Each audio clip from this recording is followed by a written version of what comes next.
Caríssimos irmãos e irmãs, também que nos acompanham pelas redes sociais, principalmente o pessoal de São Mogi aí, jovens.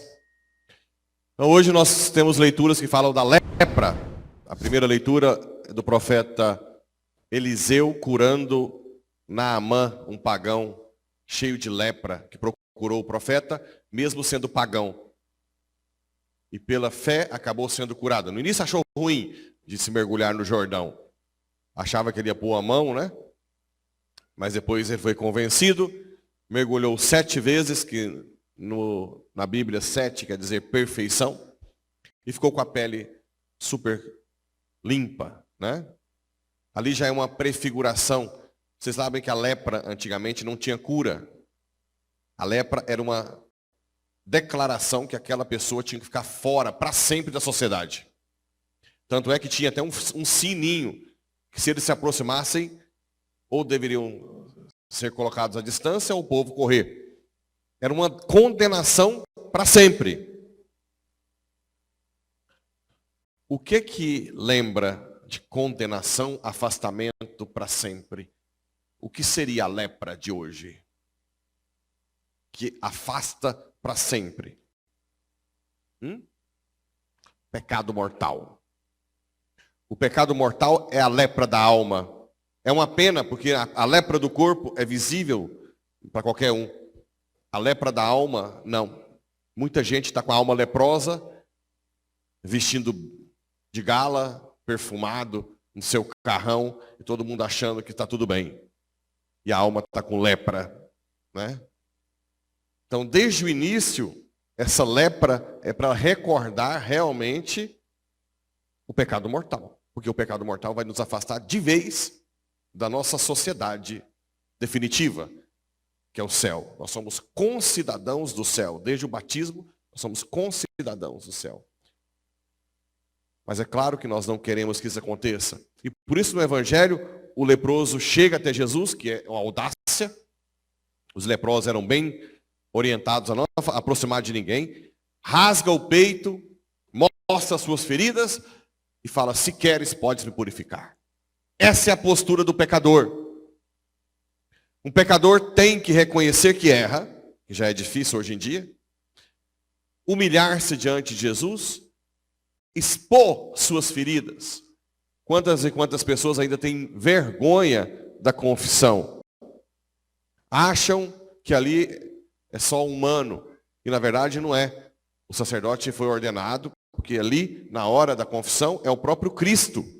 Tanto é que eu digo, eu te absolvo. Eu não digo, Jesus diz que absolve. Eu digo, eu te absolvo dos seus pecados.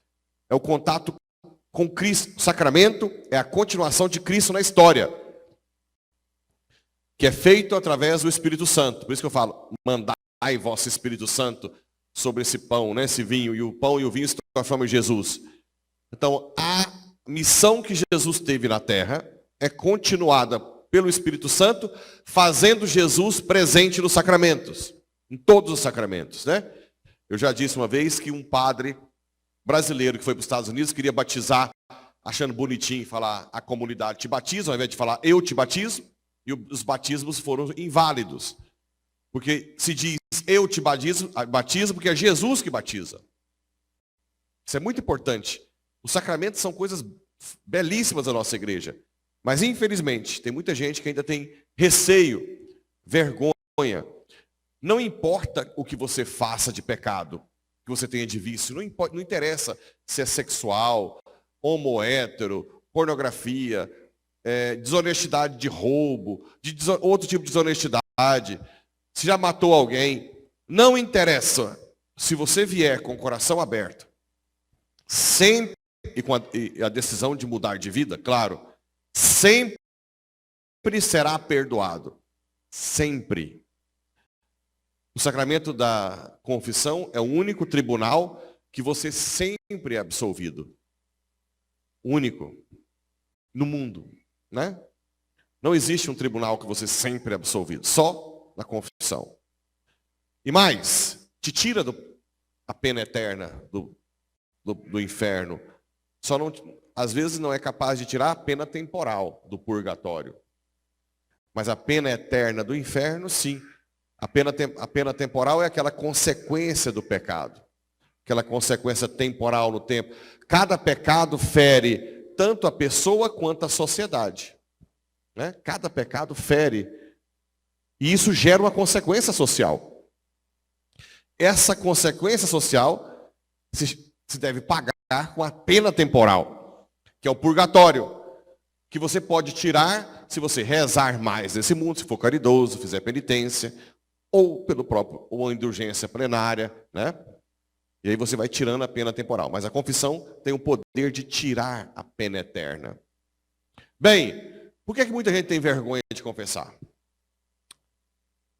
Bem, alguns acham que não precisa, porque o padre é um ser humano qualquer. Já disse que não. Claro, o Pablo sim, mas o ministro ordenado tem, pela igreja, uma autoridade de fazer presente Cristo. Então não precisa ter receio. Depois, quem diz que confessa no seu quarto, isolado, tudo bem, é uma opção. Mas você não tem a certeza que foi absolvido. As pessoas que dizem que fala para Deus no seu quarto seus pecados, nunca tá com certeza que foi perdoado. No sacramento da confissão, você tem a certeza absoluta, porque você vê nos seus olhos o que a igreja está fazendo para te absolver. Bem, a outra coisa, a vergonha. É muito importante vocês entenderem um pouco do que é o ser humano. Que as faculdades de medicina hoje, infelizmente, não ensinam, porque houve um materialismo, né? Não se fala mais de alma, de corpo, de paixões. Está tudo uma bagunça, tudo é uma coisa só. A inteligência não está no cérebro, já te falei 1000 vezes aqui. Não está. A inteligência está na alma. A vontade, as faculdades espirituais, que não são tocadas nem por demônio, nem por ninguém, estão na alma espiritual. O demônio toca o corpo. O demônio pode ter obsessão, entrar na mente, vexação, quando ele entra batendo no corpo, como foi aquela de Padre Pio. Aquilo se chama vexação. Bater, ou fazer, empurrar alguém. Obsessão, quando a pessoa tem pensamentos obsessivos de pecado. Não são as tentações, né? E a possessão também são do corpo. Mas o demônio não tem poder sobre a inteligência e a vontade. Ninguém. Porque elas participam da inteligência divina. Agora, o corpo, lembrem-se disso sempre. O corpo tem desejos que antes do pecado original eram ordenados. Ou seja, eram submissos aos desejos da alma, que por sua vez era submissa a Deus. Com o pecado original, presta atenção. O nosso corpo começa a ter desejos desordenados. Eu estou dizendo, todo mundo tem isso. Como assim, padre? Os desejos do corpo, as paixões, elas não têm razão. Elas vêm sem você querer, sem você pensar. Vou dar pequenos exemplos. Se eu sou um cara que ama doce, certo? E o médico diz que eu sou diabético, agora eu não posso comer doce. Para o desejo de comer doce? Aumenta, né? Porque parece que é mais gostoso quando é proibido. Então, se vier uma coisa doce à minha frente, o desejo não está ordenado. Ele precisa ser treinado. Como é que eu vou ordenar esse desejo para não comer doce? Primeiro, sendo virtuoso de não comer doce nunca, mas principalmente pedindo a graça. Senhor, eu sou fraco, me ajuda a ordenar para que eu não tenha esse desejo, porque vai me fazer mal. O desejo do prazer sexual, ele não é racional. Vocês nunca vê gente aí, gente, pelo amor de Deus, homem que casa com mulher boa, bonita, depois arruma uma tranqueira para ser amante? Você não vê isso, não? Que pisa nele, arranca o dinheiro dele tudo. Ou o contrário, mulher casa com um cara certinho, arrumadinho, que tal, rico, tem dinheiro, e vai lá e tem rolo com um do semi-aberto. Você não vê isso, não? Ou vê? Vocês não falam assim, o que essa mulher tá com esse cara? tem tudo em casa. Ou o que esse homem está fazendo com essa mulher lá fora? Olha a mulher que esse homem tem. Racionalmente é loucura o que está fazendo. Mas a pessoa não vê. Porque ela está viciada. Os desejos do corpo não foram ordenados por ela. E obscurece a inteligência. A pessoa não vê. Algumas dessas pessoas, quando vão aproximando da luz, quando o povo reza por elas, sempre dizem assim: comadre, onde que eu estava com a cabeça naquela época? Quando estava traindo o marido ou com o padre? Onde eu fui colocar minha cabeça? Que loucura! Essa mulher arrancou tudo de mim e eu não vi nada, compadre. Mas nós falávamos, compadre, você não via. Então, as paixões não são racionais. Você não precisa ter vergonha. O que eu quero dizer com isso? Mesmo casados, mesmo padres, podem ter desejos sexuais absurdos. Homo, hétero, com animal, com tudo. Que padre? Sim. Com criança, com tudo. Padre, mas... sim. Essas paixões não têm razão. É depois que você detecta que a sua inteligência e a sua vontade vai ver o que vai fazer com elas. A partir do momento que você dá consentimento no pensamento, já começa a ser pecado. Até o máximo consentimento de fazer aquilo, aí já é pecado. Mas não é que você é aquilo. Você não é o que deseja. Você é filho de Deus. Você tem duas faculdades espirituais que participam do Pai Eterno e que são elas que regem a sua vida. Não é porque eu tenho vontade de comer doce que eu sou doçólatra. Eu estou dizendo isso porque o movimento gay usa isso para falar que se eu tenho uma atração homossexual, eu sou homossexual. Não sou. Eu tenho uma atração, mas eu sou filho de Deus. Você não é o que deseja. Se fosse verdade isso, quem adultera deveria falar que é adúltero de nascença. Não, olha, vai casar comigo, mas eu sou adúltero, viu? É assim que se fala? Hã? Ou se manda o adúltero corrigir? Diga. Vocês aceitam com a pessoa? Não, eu vou casar, comadre, mas ele é adúltero de nascença. Eu já vou acostumar já. É assim? Porque se o princípio do homossexualismo é esse, o princípio do adultério é o mesmo. O desejo por alguém, ou não? Mas isso é mentira. Você é o que você decide ser na inteligência. Por isso que a confissão ajuda. A confissão dá para você uma graça para ordenar a sua paixão. Por exemplo, eu sou padre, aí vem uma mulher bonita, me olha, aí vai que eu estou apanhando aí, mais que tudo, carente, eu olho, que paixão. Né? Aí eu pergunto, a minha vocação estava errada? Porque eu apaixonei? Tá ou não tá? Eu errei? Eu errei na minha vocação? Então por que eu apaixonei? Porque os desejos do corpo são desordenados. Eles não têm razão. O que eu tenho que fazer quando eu apaixonar? Senhor, vem, me ajuda, orienta essa paixão para ti, porque na verdade é desejo de ti. Eu sou fraco, preencha a minha carência e me faz te amar mais. Afastar da pessoa que eu estou apaixonado, rezar, fazer penitência para ordenar, até a paixão ir para Deus. Mas isso pode ser com homem, com mulher, com criança. Por isso que muitos casamentos têm se desfeito por causa disso. Acha que você é imune. Aí tem vergonha, quando tem algum pensamento assim, tem vergonha de confessar. De consentimento de pensamento. E deixa o pecado crescer. Aí o pecado cresce e obscurece a inteligência. Aí você cai. Tem muitos casamentos, por exemplo, que separado por relações homossexuais, por exemplo. Não tem? Ou não tem? Por quê? Porque você não vigia o coração.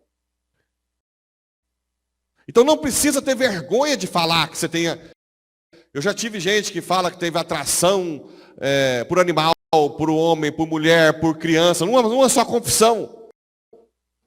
E a confissão mais bela que tem são pessoas que veem que não são o que desejam. A pessoa não é o que deseja. Você é o que você decide. Se você está na confissão, você está dizendo, apesar de todas essas minhas atrações, desejos, eu sou filho de Deus.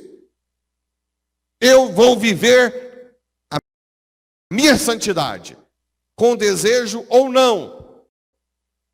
Então não precisa ter vergonha. Não precisa ter vergonha.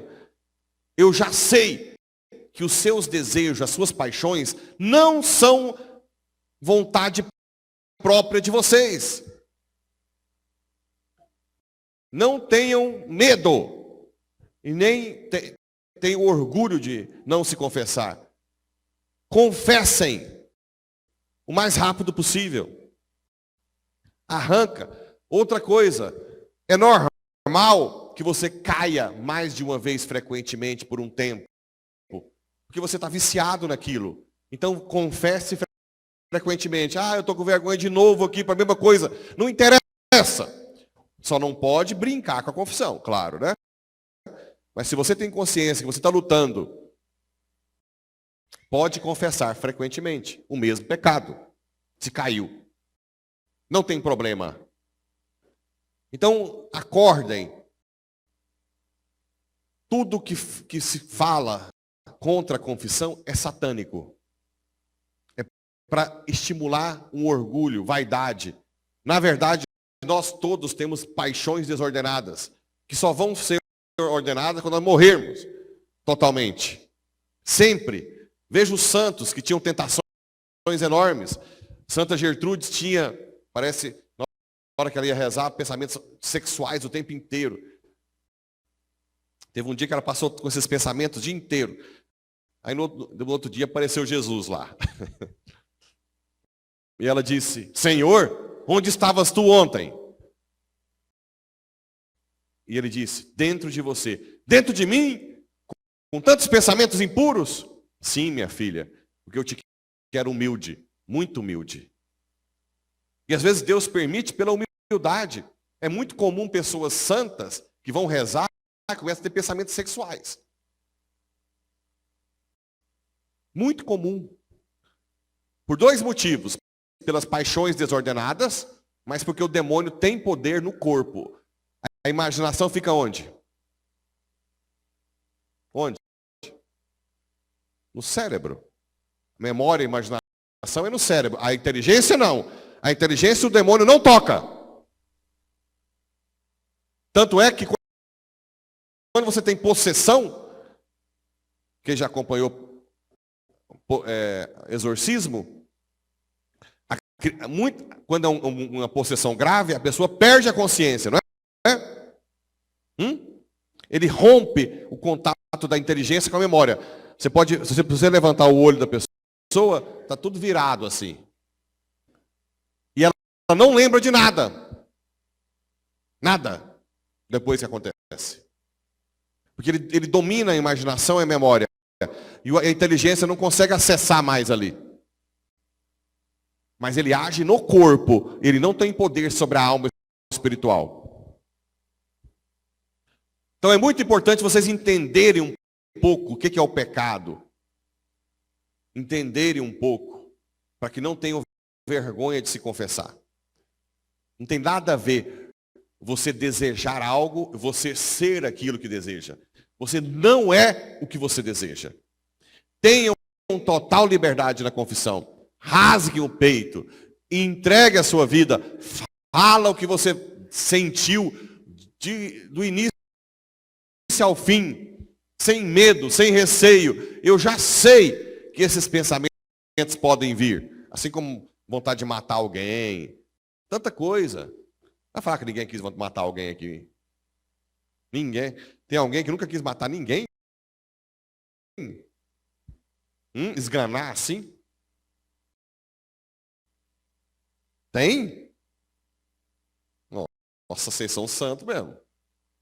Eu já quis esganar uns 894 por aí. Claro que dá. As paixões, elas vêm. A cólera, a vontade, vem tudo. Da mesma forma, os sentimentos sexuais, gula, comida, essas coisas são desordenadas. Mas você não é assassino. Você não é um pervertido sexual. Você não é um homo hétero. Você é filho de Deus. E Deus te ama, mesmo com seus pecados. Está te esperando com os braços abertos. Crê em Deus Pai. Do céu e da terra.